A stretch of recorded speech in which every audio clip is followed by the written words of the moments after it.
Mamma mia, salut les amis et bienvenue dans cette nouvelle vidéo de cette formation consacrée à Laravel. Alors nous allons maintenant nous intéresser à la partie login, la partie connexion. Je peux entrer mon adresse email. On a déjà un utilisateur qui a cette adresse email en base de données. Là, je mets un mauvais mot de passe, on ne pourra pas se connecter. Je pourrais ici mettre le bon mot de passe et cliquer sur login. Également, vous voyez qu'on a la possibilité d'avoir le système de session active.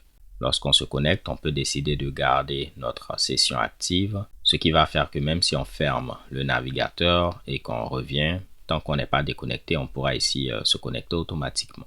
Essayons donc de voir comment ce système de connexion fonctionne de A à Z. Pour ce faire, je vais taper phpartisan route list pour lister l'ensemble de mes routes. On voit qu'on a ici deux routes en rapport avec la connexion. Si on fait une requête de type get vers login, le contrôleur login contrôleur est appelé et son action show login form. Donc lorsqu'on fait ici /login, le contrôleur qui est appelé, c'est ici login contrôleur. Et son action c'est laquelle? Show login form. Pour l'instant, si je descends, on ne voit pas d'action show login form. Probablement, elle va se trouver au niveau de ce trait. Et bien, c'est le cas. Tout ce que cette action fait, elle retourne une vue hot login.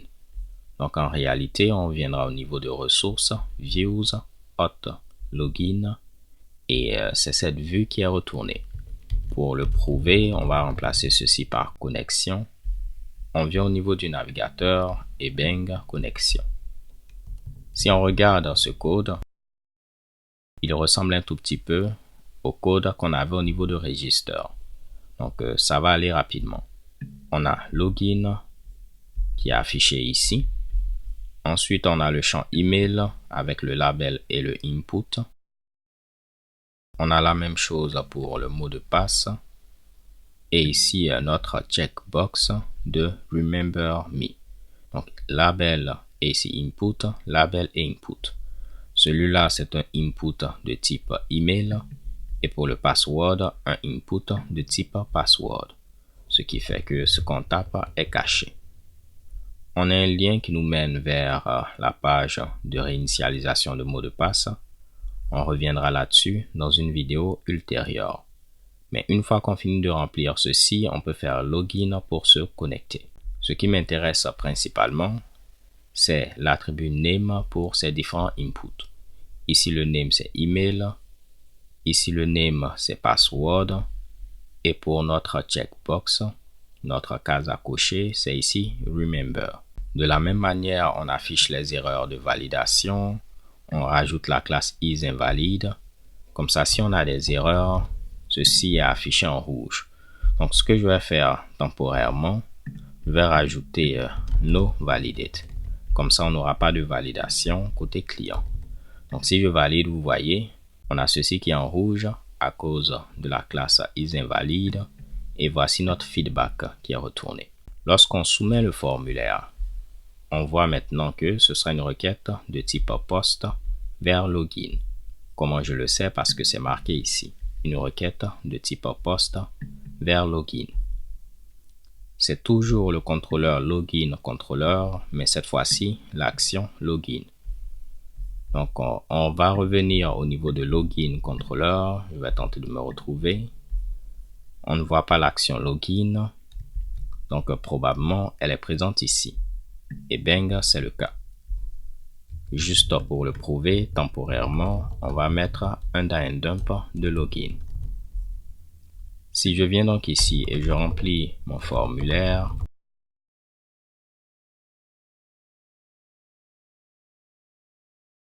je fais login, on voit notre die and dump qui s'affiche. De manière globale, qu'est-ce qu'on fait? On tente premièrement de valider notre requête. Donc, vous voyez que ceci est fait via la méthode validate login. on va chercher cette méthode validateLogin. Donc là, on a injecté la requête, on la passe et on tente de valider notre requête. Au niveau de validateLogin, on utilise requestValidate. Donc ceci va permettre de valider non seulement, je vais tenter de revenir, l'email, mais aussi le mot de passe. Pour valider le mot de passe, c'est assez simple. On voit que le mot de passe est requis et c'est une chaîne de caractères. C'est pourquoi lorsqu'on ne remplit pas ceci, on nous dit que le mot de passe est requis. Mais pour l'email, en lieu et place de mettre directement email, vous voyez qu'on appelle une méthode thisUsername. Et qu'est-ce que cette méthode retourne? Cette méthode retourne email. Donc, ceci peut être intéressant si vous souhaitez connecter l'utilisateur avec, par exemple, un champ autre que l'email. Donc, nous, on a un champ username. Plus tard, je vais vous montrer comment est-ce qu'on peut connecter l'utilisateur avec le champ username. En lieu et place donc de hardcoder à ce niveau email, Laravel rend ceci disponible, ceci configurable en griffe via cette méthode username. Comme ça, si nous on veut modifier cela, on n'aura qu'à revenir ici, redéfinir la méthode username qui va retourner cette fois-ci username en lieu et place du champ email. Donc là, on va tenter de continuer. La validation est assez simple. On vérifie qu'on a eu à fournir une adresse email et que ceci est une chaîne de caractères. C'est la même chose pour password. Si on a une erreur de validation, Laravel va gérer ceci en nous redirigeant vers notre page de connexion avec les erreurs en question. Continuons donc. On validait notre requête, donc les informations saisies, et après on a tout ce Mitsubishi là. Afin que vous puissiez comprendre à quoi est-ce que ça sert, on va tenter de faire quelque chose. Je vais me connecter, mais je vais mettre plusieurs fois quelque chose d'invalide. Donc vous voyez que ce n'est pas bon. Deuxième tentative, ce n'est pas bon. Troisième tentative, ce n'est pas bon. Quatrième, ce n'est pas bon. Cinquième, ce n'est pas bon. Je vais tenter une sixième fois. Et bien vous voyez, on me dit trop de tentatives de connexion. Veuillez réessayer dans 48 secondes. En grosso modo, ce système-là, c'est ce qu'on appelle le système de throttle ou bien de throttling. Je ne sais pas comment on prononce ceci en anglais, mais on peut limiter le nombre de tentatives par nombre de minutes, par nombre de secondes, par nombre d'heures, ainsi de suite. Donc là, nous, on est limité par défaut à 5 tentatives par minute. Donc là, je ne pourrai pas me connecter tant que les 1 minute ne sont pas passées. Il reste 4 secondes. Vous allez voir, maintenant, je peux me connecter. Mauvaise tentative, deuxième mauvaise tentative, troisième mauvaise, quatrième, cinquième. Et là, maintenant, on va attendre encore. Donc, c'est ce code-là qui permet de gérer tout ce Mitsubishi. On va tenter de le comprendre étape par étape. On vérifie. Premièrement, est-ce qu'une méthode has too many login items existe? Donc, si on vient au niveau de login controller, on n'a pas de méthode has too many login items. Ici, est-ce qu'on a une méthode has too many login items? Non. Cette méthode-là, elle est disponible au niveau de ce trait. Si je clique sur throttles logins, on voit cette méthode has too many login items. Ce qui va donc se passer, c'est quoi?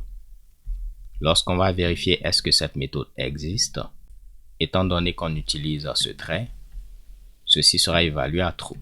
On vérifie ensuite est-ce que l'utilisateur a effectué trop de tentatives. Donc, on appelle maintenant cette méthode has too many attempts et on passe la requête. Donc, premièrement, on s'assure que cette méthode existe et après, maintenant, on l'appelle pour vérifier si l'utilisateur a effectué trop de requêtes. Là, je ne vais pas rentrer dans les détails, mais vous voyez qu'on utilise la méthode limiteur. En réalité, ceci va récupérer depuis notre container une instance de type rate limiter. Et au niveau de rate limiter, on utilise le système de caching afin de pouvoir, en se basant sur l'email de l'utilisateur et son adresse IP, sauvegarder les informations en rapport avec ces différentes tentatives. Donc, si on regarde ici, la clé qui est utilisée, ThrottleKey, elle se base sur ce qu'on a au niveau de 10 username. Donc, ce sera l'email de l'utilisateur suivi d'un pipe suivi de son adresse IP. Ce sont ces deux informations qu'on va utiliser comme clé lorsqu'on va sauvegarder des Mitsubishi au niveau du cache. Donc, regardons ceci assez rapidement. Au niveau de As Too Many Login Attempts, on utilise notre rate limiter. On appelle la méthode Too Many Attempts. On passe la clé que je viens de vous montrer et on passe ici le nombre de tentatives maximales. Si on appelle 10 max attempts, vous voyez que ceci vérifie premièrement est-ce qu'on a une propriété max attempts. Si on a une propriété max attempts, ceci va retourner à ce niveau ce qu'on a au niveau de cette propriété. Dans le cas contraire, on va prendre 5 comme valeur par défaut. Cela revient donc à dire, si on veut modifier le nombre de tentatives, soit on redéfinit cette méthode pour modifier le nombre maximal de tentatives, soit ici on rajoute cette propriété max attempts. Donc si je viens au niveau de login controller et puis je rajoute la propriété max attempts, on peut la définir comme private ou bien protected, ça dépend de vous. Je vais dire qu'on a au maximum 2 tentatives par minute. Vous allez voir ici, je vais tenter d'actualiser. Je mets mon adresse email. Première tentative échoue, deuxième échoue. Et vous allez voir, je ne pourrai pas faire une troisième tentative. Après, il faudra attendre ici 1 minute. Donc là, on est limité à 2 tentatives, rien qu'en rajoutant cette propriété. Et comme on l'a su, on a eu à lire le code. Si je ne voulais pas modifier cette propriété, comme on l'a vu, j'aurais pu redéfinir cette méthode-là. Donc, je vais revenir au niveau de login controller. Je rajoute ceci et je vais dire que cette méthode retourne 3. Donc là, j'ai eu à patienter 1 minute. La première tentative échoue, la deuxième également, la troisième aussi. Et là, automatiquement, on a eu trop de tentatives. Donc là, c'est parfait. Généralement, moi, je vais rajouter la propriété max attempts en le place de définir une méthode. Donc, si on vient au niveau d'ici, on va tenter de remonter un tout petit peu.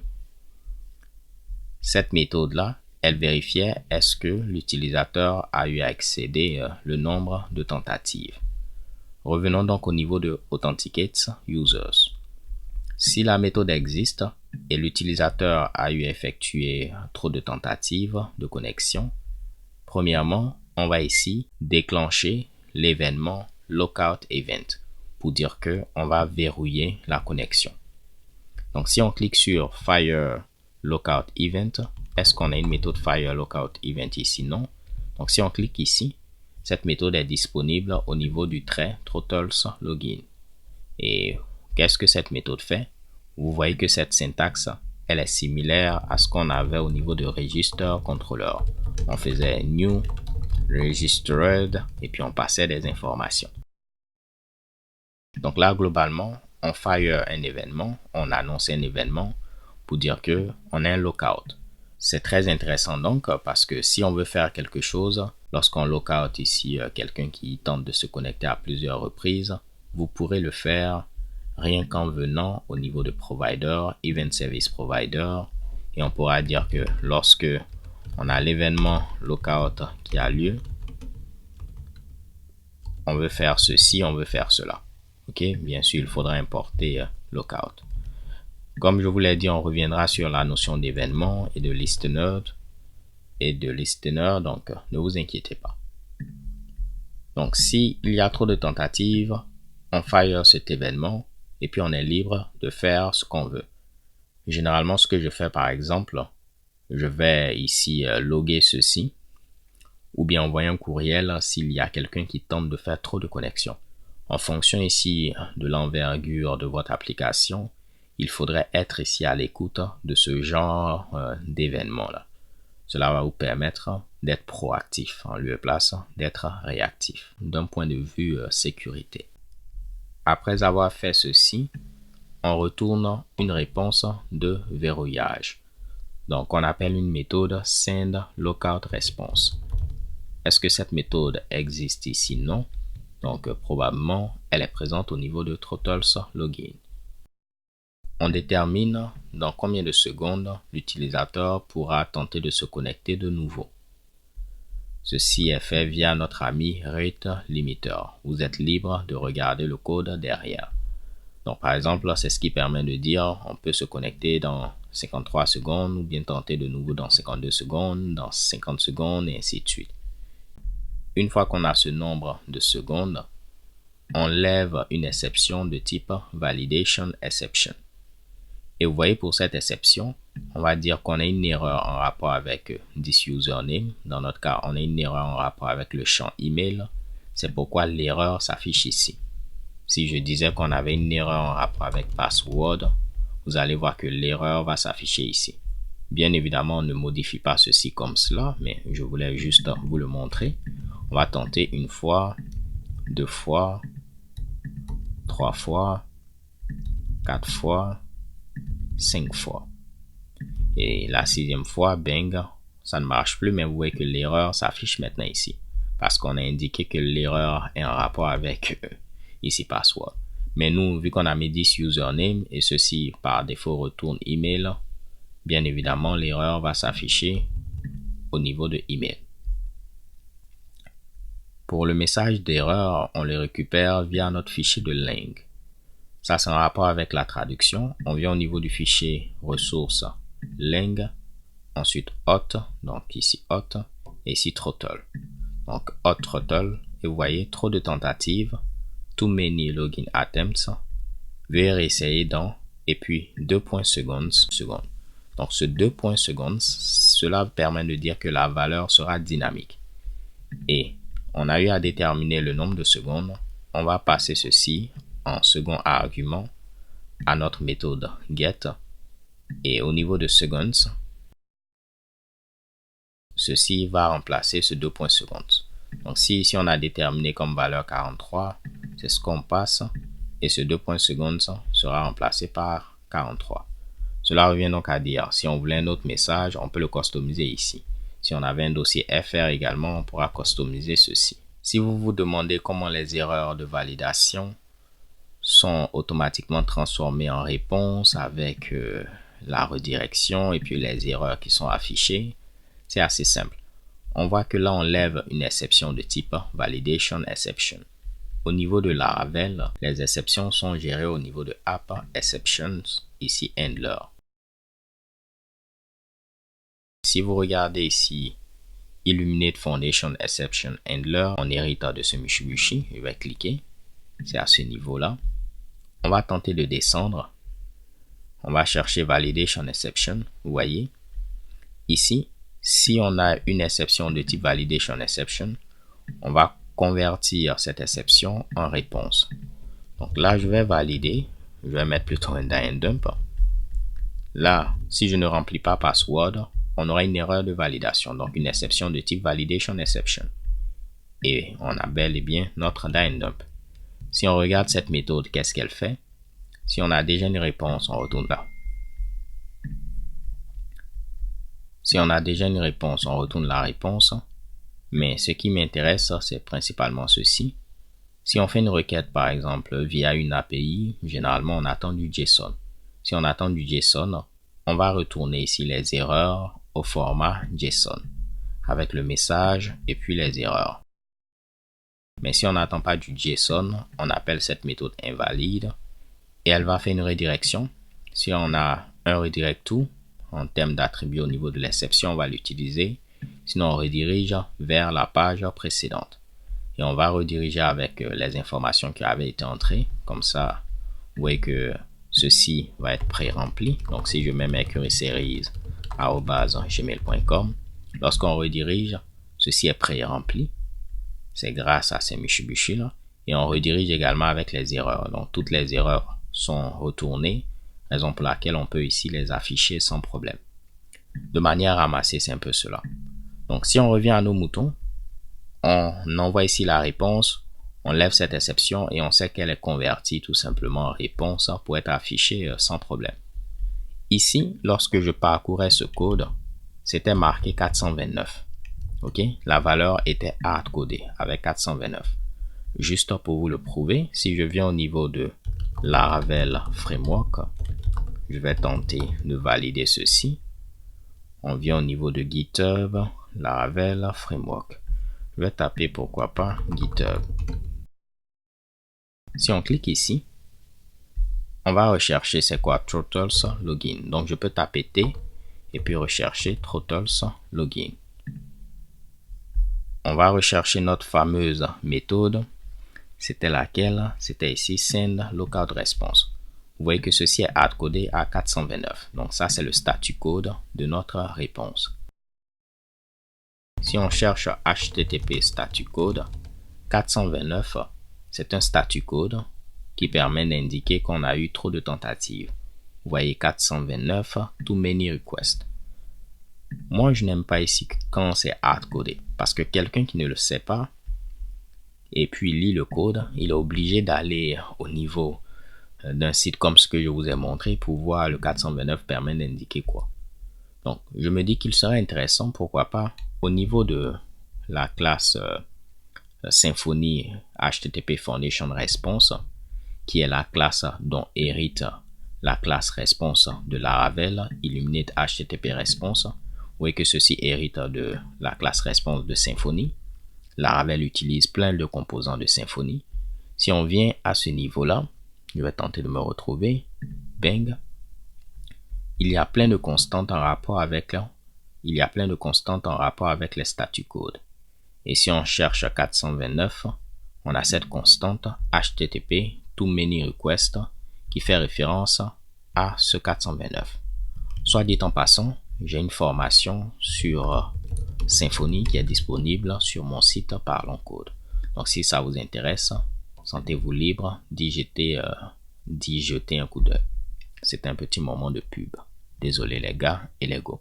Donc si je reviens au niveau de Throttles Login, je trouve que c'est beaucoup plus intéressant de mettre response HTTP too many requests. Comme ça, si je lis ceci, je sais que ça correspond à ce statut code. Donc pourquoi pas, on va tenter de contribuer à Laravel. Lorsque vous voulez faire une contribution, il y a des manières beaucoup plus adaptées de le faire. Mais nous, dans notre cas, vu que c'est assez simple, je vais procéder de cette manière-là. Je vais importer ici Illuminate HTTP Response. Afin de tester ceci, vu qu'on set le statut code au niveau de notre exception, et puis je vous ai montré où est-ce qu'on gère les exceptions. Là, on aurait pu rajouter ceci au niveau de render, je vais vous le montrer après. Mais si on vient au niveau de cette exception de base qui était présente ici, on recherche validation exception. Là, je vais faire un die and dump de $e pour voir tout ce qu'on a au niveau de $e.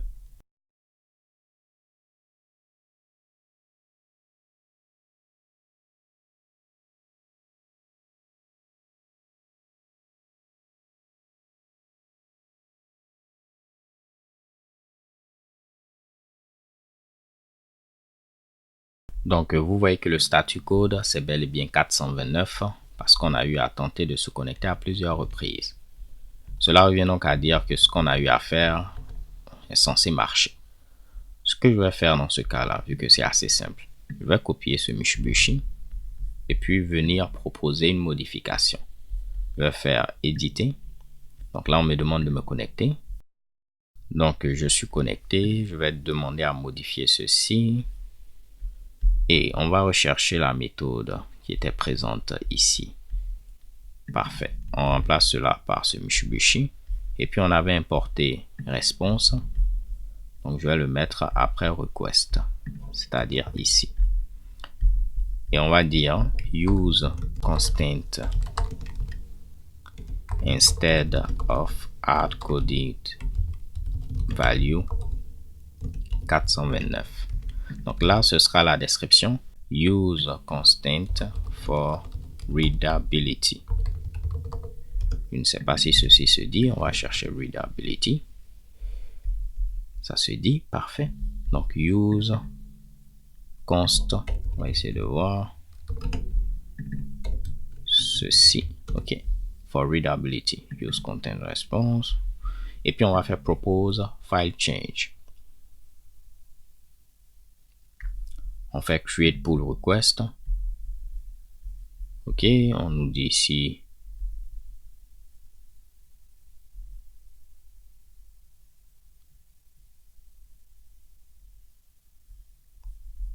on fait ensuite create. Donc, il y aura un ensemble de tests qui vont être exécutés afin de vérifier que la modification qu'on vient de proposer ne brise pas quoi que ce soit. Si c'est le cas et puis tout est bon, l'un des membres du corps de Laravel va vérifier cela et puis approuver ou bien rejeter notre demande. Donc, si ça a été approuvé ou rejeté, je vais vous le montrer et puis vous montrer. Et puis, on verra que on peut proposer quelque chose, ça peut être accepté comme ne pas être accepté. Mais vu que la communauté Laravel, c'est vraiment une très bonne communauté, vous aurez de bons messages de feedback que vous pourrez utiliser. Ce que je veux vous montrer principalement par cela, c'est plus vous allez lire le code source, plus vous allez mieux comprendre Laravel et plus vous allez pouvoir contribuer. Et c'est très important de contribuer. Là, si on revient à nos moutons, on va pour l'instant remettre le 429. Et puis, je vais enlever ce Mitsubishi. Donc, on fait un send lockout response. Et clairement, je vais tenter de me retrouver. S'il y a trop de tentatives, on informe l'utilisateur. Dans le cas contraire, on va tenter de connecter l'utilisateur et envoyer ici une réponse de login. Donc, regardons attempt login qui permet de connecter l'utilisateur. Est-ce que cette méthode est présente ici? Oui. Pour connecter l'utilisateur, on utilise notGuard. Et vous voyez, ça vous rappelle quelque chose. On a une méthode disGuard. On a une méthode guard plutôt. Et cette méthode nous retourne par défaut quoi? HotGuard.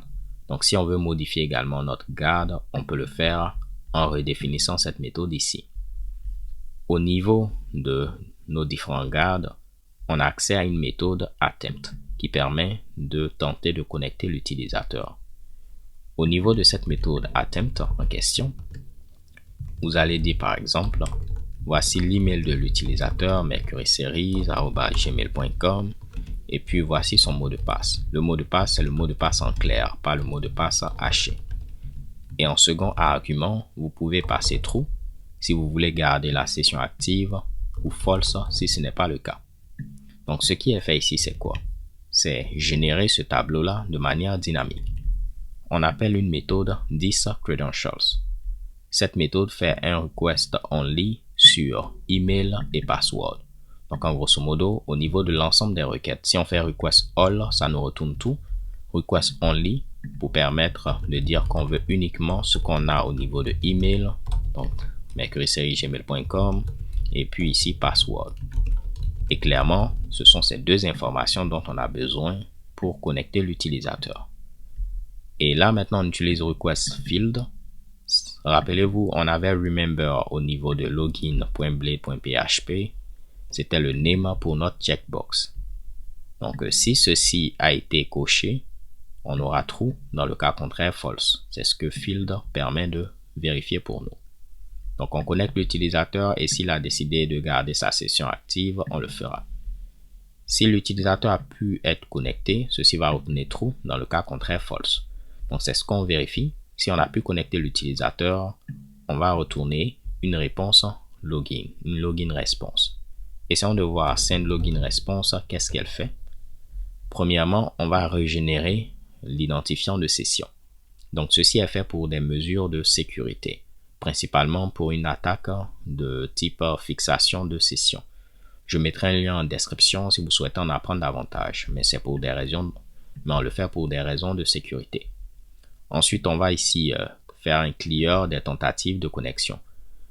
S'il avait déjà 3 tentatives de connexion échouées, en grosso modo, vu qu'il a réussi maintenant à se connecter, on va clear, on va supprimer ici l'incrémentation qu'on faisait à chaque fois du nombre de tentatives pour mettre ceci à 0 en grosso modo. Et après, on vérifie est-ce qu'on a une méthode authenticate qui a été définie. C'est à peu près la même chose lorsqu'on vérifie au niveau de register. Est-ce qu'on a une méthode registered qui a été définie? Si cette méthode est définie, on va l'appeler et puis on pourra faire quelque chose une fois l'utilisateur a été authentifié.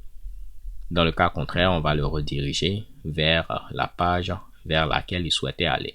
Donc si on met intended, c'est parce que généralement on veut faire quelque chose, mais pour faire ce quelque chose là, il faut être connecté. Imaginons qu'on veut ici envoyer de l'argent. On va nous demander de nous connecter. Donc en réalité, on voulait aller sur la page de transfert, mais on est redirigé ici pour se connecter. Une fois connecté, on veut envoyer l'utilisateur vers la page au niveau de laquelle il souhaitait aller.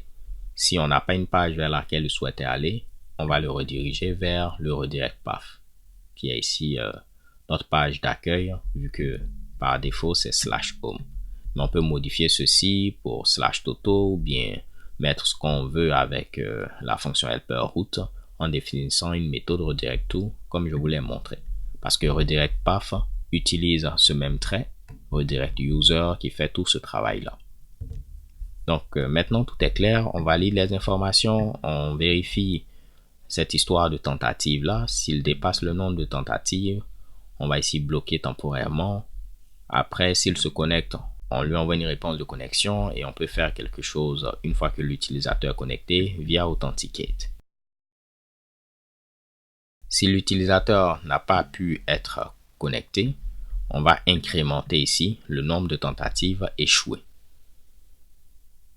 S'il a pu se connecter, on avance, mais s'il n'a pas pu se connecter, c'est que ça a échoué, ceci a obtenu false. On va incrémenter le nombre de tentatives échouées. Et à chaque fois, on va retourner une réponse de connexion qui a échoué. Donc si on regarde send failed response, vous voyez tout ce que ça fait. On lève une exception de type validation exception en disant que la connexion a échoué. Et ceci est fait via auth failed. Et si on regarde auth failed, ça va afficher these sub-credentials do not match our records. C'est pourquoi si je tente de me connecter en mettant quelque chose qui n'est pas bon, on me dit these credentials do not match our records. Ok. Et là, normalement, c'est fait parce qu'on a tenté de nous connecter, mais ça n'a pas marché. Donc, on a incrémenté le nombre de tentatives. Maintenant, c'est à 1. Si je tente de me connecter, le nombre de tentatives est à 2. Après, le nombre de tentatives est à 3. Après, à 4. Après, ici, maintenant, à 5. Et ce qui va se passer si je tente une autre fois, on verra que j'ai trop de tentatives et puis tout ce que je vous ai expliqué sera appliqué. Et on va avoir le message en question qui est affiché. Donc voilà, on a tout vu. On a vu show login form, on a vu login, on a vu validate login, attempt login, credentials, send login response, authenticate, send failed login response, username. On parlera de la déconnexion plus tard pour ne pas compliquer la vidéo. On avait ici guard et tout est bon. Ce sera tout pour cette vidéo. Je sais qu'on a vu plein de choses. On se donne rendez-vous à la vidéo suivante. D'ici là, portez-vous bien. Stay tuned and take care. Peace.